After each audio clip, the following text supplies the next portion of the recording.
In this lesson, we'll explore one of the most important concepts in SystemVerilog Assertions, the sequence. A sequence allows us to describe temporal behavior, how events unfold across time. A sequence represents a series of signal events or conditions that must happen in a specific order, possibly over several clock cycles. This means, if REQ becomes high, ACK should go high 2 clock cycles later, defining a precise temporal relationship. In sequences, we use delay operators to control timing, specifying exact or variable delays between events. The ##1 operator signifies the very next clock cycle, ensuring immediate temporal progression.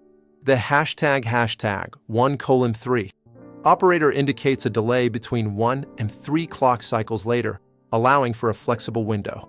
Finally, #+, denotes a delay of 1 or more cycles later, useful for indefinite but sequential timing.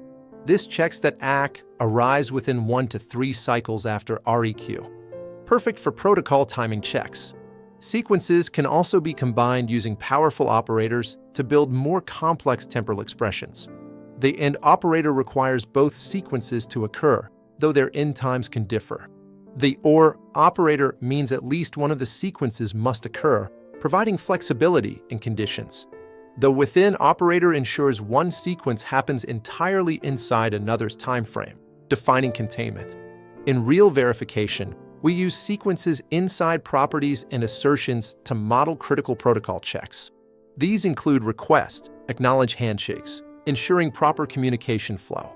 We also verify packet start and timing, crucial for data integrity, and signal ordering, confirming events occur in the correct sequence. So remember, sequences define the precise timing pattern of your design behavior. They are the fundamental building blocks of advanced assertions, helping you ensure signals interact exactly as intended. Next up, we'll go deeper into temporal operators that power these sequences, unlocking even more verification capabilities.